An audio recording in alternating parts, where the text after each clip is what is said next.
سال جب پورا ہو جاتا ہے تو لوگ سال کا جائزہ لیتے ہیں. جائزہ تو اپنا لینا چاہیے. جائزہ حقیقت میں اس کو کہتے ہیں کہ آپ کو حساب دینا ہے اور اس حساب کے لیے جو کمی کوتاہی ہوئی ہے اس کو پورا کرنے کی کوشش کریں اور آئندہ احتیاط کرنے کا عزم کرے، عہد کرے، اسباب مہیا کرے کہ جو کمی کوتاہی ہوئی ہے وہ آئندہ نہ ہو.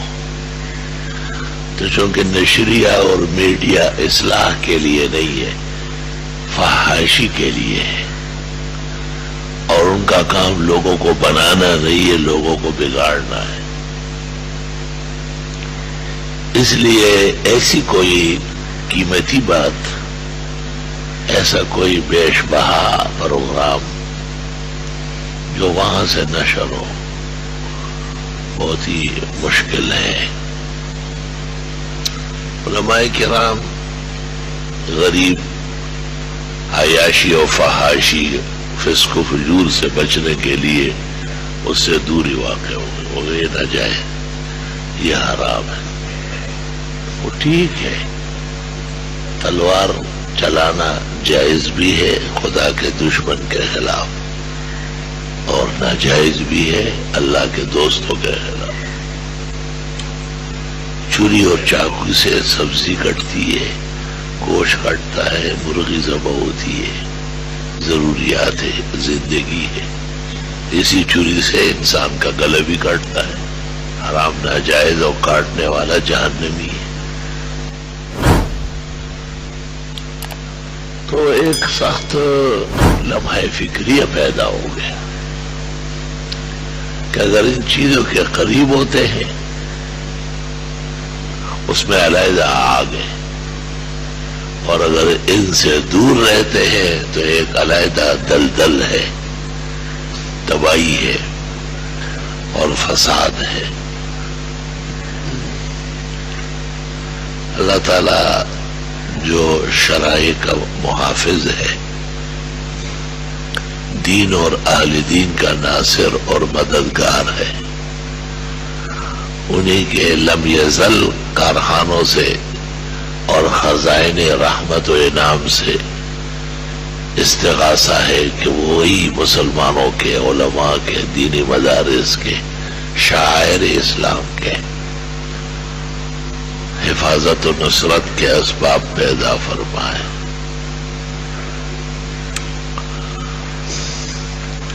جناب رسول اللہ صلی اللہ علیہ وسلم حدیث مبارک بخاری، مسلم، ترمذی، ابو داؤد، نسائی، ابن ماجہ، طبرانی، تمام معتبرات میں موجود. بخاری میں 20 جگہ آ رہی ہے کہ آپ نے فرمایا کہ آج رات کو خزائن بھی نازل ہوئے رحمت کے، مہربانی کے، اور آج رات کو مصیبتیں، فتنے، فسادات، جو امت کو تباہ کرنے کی چیزیں وہ بھی نازل ہو رہی. پیغمبر کو دونوں دکھائے. حالانکہ پاک پیغمبر کو فتنوں کے اور سازشوں کے دیکھنے کی ضرورت کیا تھی؟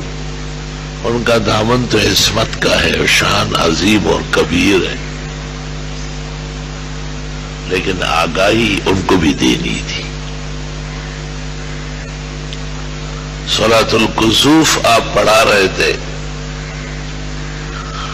اور اتنی لمبی پڑھائی ہے کہ یہی لکھا ہے کہ آپ نے سورۃ بقرہ پڑھی پہلی رکعت میں، سورۃ آل عمران تلاوت فرمائی، سورۃ النساء پڑھی، مائدہ پڑھی، انعام پڑھا، اور پھر آپ نے رکوع کیا. اتنا ہی وقت رکوع میں گزارا اور اتنا ہی وقت قومہ میں گزارا، اور اتنا ہی وقت آپ نے پہلے سجدے میں اور سجدوں کے بیچ میں اور دوسرے سجدے میں اور دوسری رکعت میں آپ نے اعراف اور انفال اور توبہ اور پھر اتنا ہی وقت.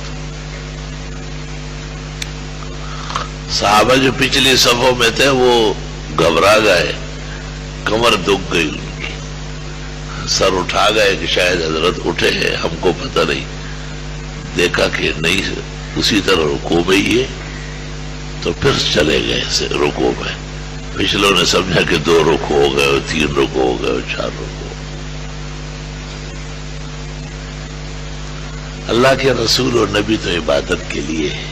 تو دنیا کی زندگی جو ہماری ہے، ہمیں اپنے اعمال کا جائزہ لینا چاہیے۔ تو مجھے خیال آیا کہ یہ لوگ لگے ہوئے ہیں اور یہ مختلف اسکرینوں پہ میڈیا میں سال کا جائزہ لے رہے ہیں کہ جو سال گزر گیا جس کی آخری تاریخ ہے یہ کیسے تھا۔ کسی اینکر سے پوچھا جائے کہ کبھی نماز پڑھی ہے تم نے؟ 13 سال کیا تھا؟ 13 سال تو وبال ہے۔ فرض نمازیں جو دن میں 5 دفعہ ہے،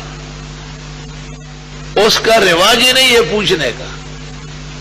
کسی مہمان سے آپ پتہ کر لینا کہ فجر ٹائم پہ پڑھتے ہو، فجر جماعت سے پڑھتے ہو۔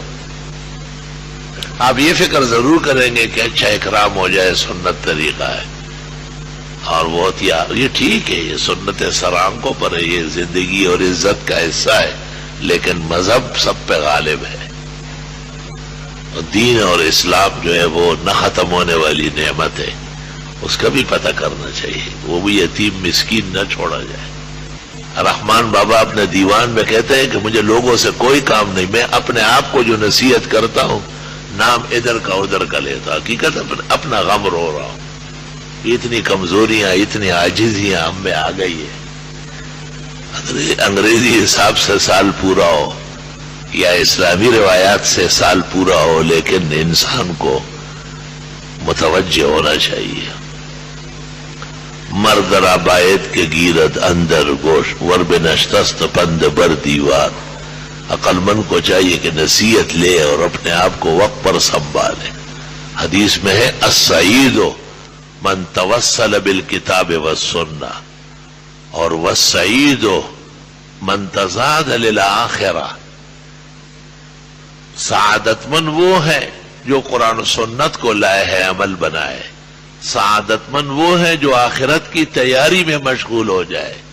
اللہ تعالیٰ اس جیسے عظیم حقیقت سے ہماری غفلت اور بے توجہی ہے معاف فرمائے۔